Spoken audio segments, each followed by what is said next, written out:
Um, oh, sorry. Did you need me to start over? Yes, please. Sorry about that. Okay, no problem. Hold on. All right, let me go. Let me see if I can go backwards. If it'll let me. There we go. All right, so good afternoon. I'm Camille Richards. I am a general surgeon. I am currently practicing in Fort Smith, Arkansas.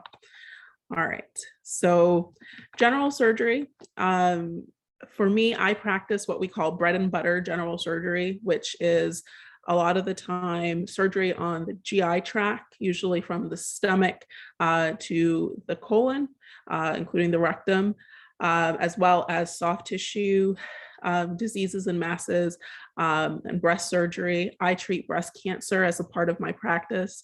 And one of my favorite procedures to do is hernia repairs. So that includes your inguinal and your ventral hernias. Surgery can be, elective, meaning that patients come in with a problem, usually to an office, and you examine them and set up a plan to do surgery at a later date. Or they can be emergent, meaning that they may come in through the emergency department with a life-threatening or limb-threatening problem and need to go emergently to the operating room in order to treat this. General surgery can often be the training can often be the basis for further fellowships and training to do maybe more complex or specialized procedures outside of the GI tract, or even more complex procedures within certain areas of the GI tract, depending on the fellowship that you choose. But you don't need to go into fellowship, although many people do. You can, depending on your training and your comfort level, go directly into practice right after your training. So I'm just going to go over a little bit of my training and my history. I am a Canadian citizen. I did my undergrad in Canada. I went to a private Christian college called Canadian University College, which is in Alberta. And I did my bachelor's in biology. I actually graduated in 3 years. And that's not because I was any, special or truncated everything. There was a 3-year graduation program. So I finished everything that I needed for my bachelor's in 3 years. And I just really didn't feel like there was anything else I needed to be in college for at that time. So I decided to graduate. After I graduated, I did not get into medical school the first time I applied. I applied very selectively. I think I applied to 2 or 3 schools. I took my MCAT, did not do very well, and didn't get in. So I graduated. I worked actually as a secretary at a hospital in Canada called William Osler. I moved back home and I worked there for about 2 years while I studied to take my MCAT. And the second time around, I didn't do very well again, but I did get into medical school. I actually got into a couple of offshore colleges, which I was actually ready to go to. But then I got into Meharry Medical College as well, and that's where I decided to go. I did my 4 years there, had a great time. Meharry is a historically Black college, and it was my first time experiencing that, and I thought it was a great experience for me. From there, I did my general surgery residency. I did my residency in upstate New York in Syracuse. I did 5 years. I did not take any time off for research. I went straight through, and I graduated in 2018. I took 6 months off just for visa issues and to take my boards. And once I finished that, I started my first job in January of 2019 at a hospital employed practice. And that's currently what I'm doing, although I did move. I started my first job in Utica, New York. Worked there for 8 months. And again, because of visa issues, I switched, and that's why I ended up in Arkansas. And I'll be here for probably another couple of months before I move one more time, hopefully. So I'll go a little bit through the general training. So residency, which you start generally out of medical school, can be 5 years is the standard for your general surgery residency, but sometimes people take up to 7 years. Usually that is because you decide to do research, or some people actually decide to do a fellowship for critical care in between, or you take time off for something else. So it can stretch up to 7 years. There are generally two types of, and this is very generalized, but two types of programs for residency you can go to. And this is not just for general surgery, but across the board. You have community programs, which are generally in their hospital-based programs, don't necessarily have an affiliated medical school or university to it, but can be very good and rigorous programs. They're not any less, but generally for people who don't really want to do research. And again, that's program dependent. Your academic programs are generally associated with a medical school. So I went to an academic program. It was associated with SUNY Upstate Medical College, Medical University.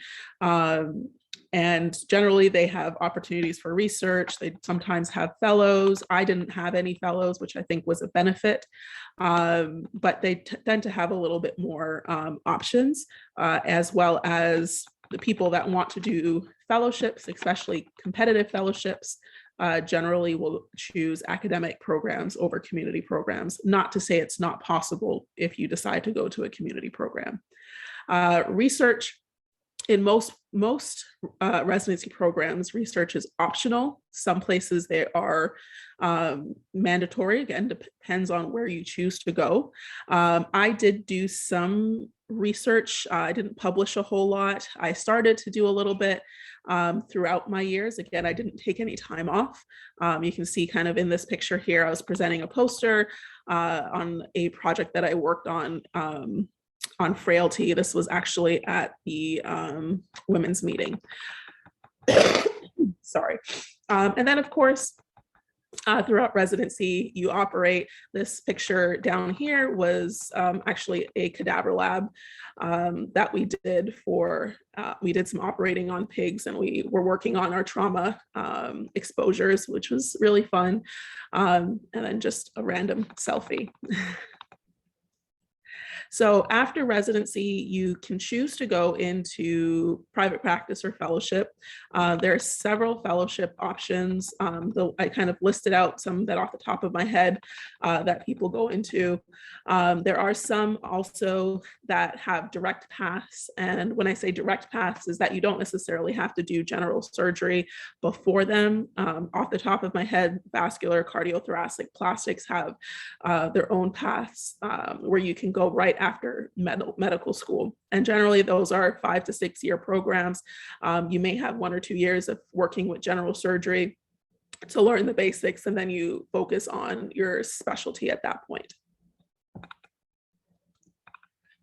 So once you decide to start practicing, whether it's post-fellowship or post-residency, you generally have some choices. You can stay in academia, where you generally work at a medical school-based program at a hospital, usually with residents and medical students, and you kind of practice in a similar environment that you trained in. There is also hospital-based practice, which is what I do. I'm employed by the hospital, and I technically work for the hospital, but I do kind of run my own practice. I make my own hours, and this is dependent on the hospital practice and hospital system that you work for. And I do take call. I have about 3 other partners currently, so our call is kind of 1 in 4. There's also an option for private practice, whether or not you go solo and start your own practice versus joining a private group that will then have privileges at a different hospital. Always an option. It is not as popular as it used to be, but it's still out there. Locum tenens is another option, generally something that people with a couple of years under their belt do, but basically you aren't necessarily working for a specific system or a specific practice. You work with recruiters or a team to place you in places that are short and need help for a period of time. Someone that's flexible or doesn't necessarily want to stay in one place may choose something like this. All right. What questions do you guys have for me?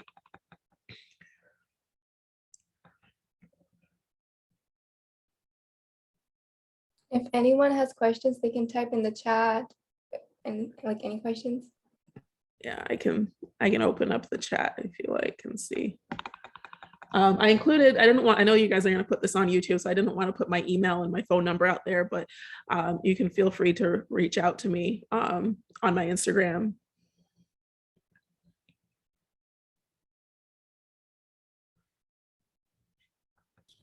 I have a question. Can you hear me? I can hear you. Go ahead.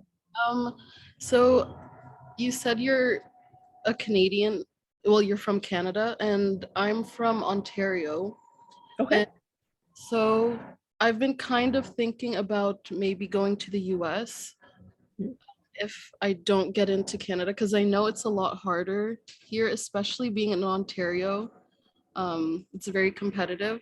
So what are your plans like after, or like you said you were gonna move one more time? Are you gonna go back to Canada or stay in the US? So I am actually going to stay in the US. I think there are a couple of options.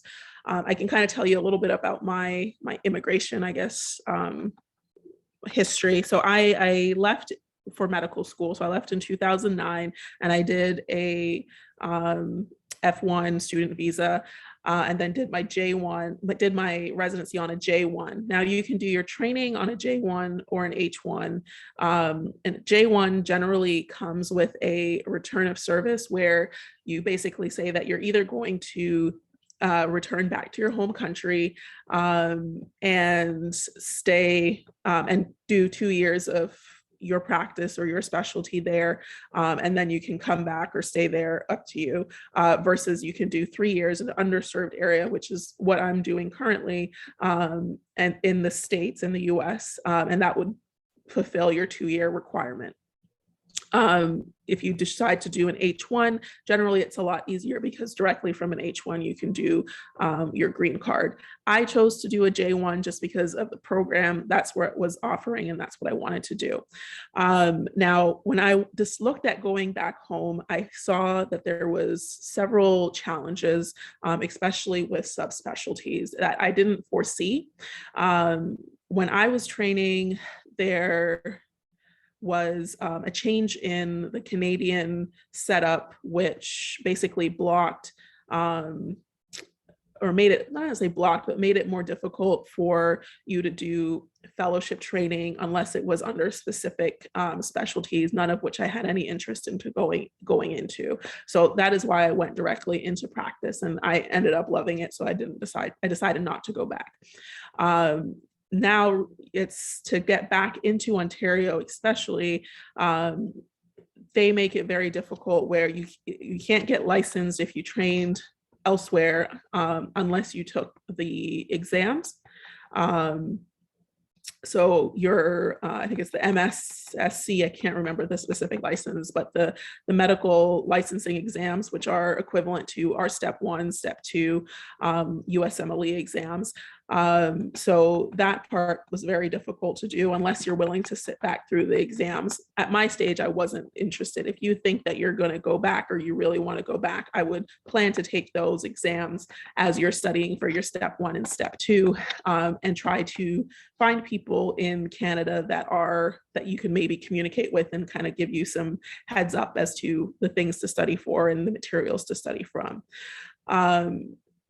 The second thing is that for Ontario, they specifically, if you don't take those exams, you have to have a mentor or a supervisor for a year in order to get a full license, which can be difficult to find. So those were kind of just a little small amount of the things that I came up against in order to get back to Canada to get licensed. The other part is that jobs for general surgery aren't, well, at least when I was looking, were not that abundant. The people that were even training in Canada tended to come back to the States or come to the States to find jobs. For me, it was never about the money, but the money isn't the same. You do get paid more in the States than you do in Canada, although the lifestyle in Canada is supposed to be better. I don't know, does that kind of answer your question? Yeah, thank you. That answered a lot of my questions actually. Yeah, I know there isn't a lot of information for Canadians out there when it comes to immigration, and visas and kind of going back and forth. I would say if you really want to practice in Canada, I would try my best to get into a Canadian school because those connections are very important. But it's not, again, it's not impossible. It just may be a hard process to do it. Yeah, that's the plan. Yeah, I know. It's just like in Ontario, especially, it's really hard with like, because they're open to all the other provinces, but then the other provinces aren't open, or at least it's very selective. Mhm. And so, yeah, just one last thing. I don't know if you can answer this, but with like loans, like in Canada versus in the US, because it's a lot more in the US. So how does that typically go, like getting loans in the US as a Canadian student? So if you get a loan in Canada to pay for a US education, you will need to get a cosigner in Canada. And so you'll need to find somebody to co-sign those loans because you're basically leaving the country with their money, right? And it's basically the same thing in the States. If you want a US-based loan to pay for your education, you being a Canadian, you'll need to find someone in the US to co-sign your loans. So that is actually was something that I came across literally a month before I was heading off to medical school. So I'm lucky now, but I stressed out. I was stressed out before I started medical school because I didn't have any money to pay for loans because my parents weren't able to co-sign me because of issues that had popped up while we were trying to get that done. And my mom actually emptied out her retirement fund to pay for my medical school. So I would say it's very difficult. But if you have someone that is able to co-sign, whether it's a family member, then you'd be a lot better off. I just didn't, that was the issue that I had. You'd probably be better off going through a Canadian bank. I would recommend RBC, and making sure that you have someone to co-sign you. That'll be your best bet. Thank you so much for answering that. Absolutely. Absolutely. And feel free to reach out if you have any other questions, because I know from Canada it can be very difficult. I have two questions on the chat here that I'll try to answer. They were asking about direct paths to vascular, and how do I know which paths are those? So basically they're residencies in vascular surgery. There are specific residencies. I think at least when I was going around it, there was maybe 40 of them. It could be wrong. There's a website, I believe it's called Frida. I don't remember. I think it's associated with the AMA, but it's called Frida, where you can basically select out the different types of residencies and what specifically you want to go. So there is a direct path for vascular. The other option is to do general surgery and then do a 2-year fellowship in vascular surgery. Challenges for general surgery. Overall, and I don't know if we're going to run out. So if we run out, I guess you'll send me a new link. Is that right? Yeah, I can. Okay. But I'll talk, and then if there's any other questions. But challenges with general surgery, start getting in can be stressful because you do, again, want to have good scores with your STEP scores or your board exams. So making sure that you are studying well in your first and second year and get a good STEP 1. And again, same thing with your STEP 2. In residency, it can be grueling. There has been a lot of change since, we have now 80-hour work weeks, which is still a lot. But, my general surgery training, I did my 12-hour shifts was 6 to 6 days a week, with 1 weekend off. And a lot of the times, you may be going over that a little bit depending on what's going on. It can be stressful because you're learning a lot within a short period of time. The amount of stuff that you have to learn, it's not just the medical information, it's not just the pharmacology, but it's also procedures. You're learning in and out and pathways to anatomy, and you're trying to remember how to do all of that, both on an open procedure and a laparoscopic procedure and maybe a robotic procedure as well. So all of those kind of tie in, and then again, dealing with your managing home life, especially if you have spouses, etc. Those all can be difficult. The ways that I combated that was when I chose to do residency, I made sure that I went somewhere that I would have close support. So I put a picture of my mom and my dad, but my mom there. My parents lived in Canada. I went to school in Syracuse. I was 4 hours away from my home. So anytime I had a weekend off, if I didn't have something to do where I was back home. I was able to, meet my nephew a month after he was born. He knew me. I was able to do some traveling. I had friends that I was able to keep up with that were outside of general surgery.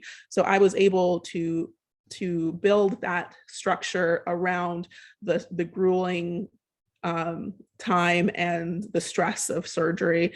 And don't get me wrong, it's stressful and it's hard, but I love it and it was worth it. I wouldn't choose something else at the end of the day. But it's definitely 5 years of hard work. Thank you. If anyone has any other questions, feel free to send Dr. Richards or us a DM, and we'll be happy to answer your questions. Because I think the Zoom meet's gonna end soon in 1 minute. Yeah, it's like 1 minute and 35 seconds.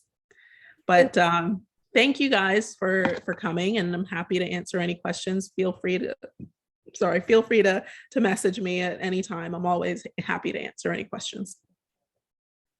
I would say if message me at the last one, I'm on that one a little bit more. Thank you. Absolutely.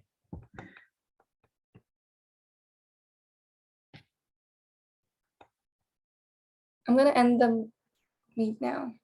Okay. Bye. Bye.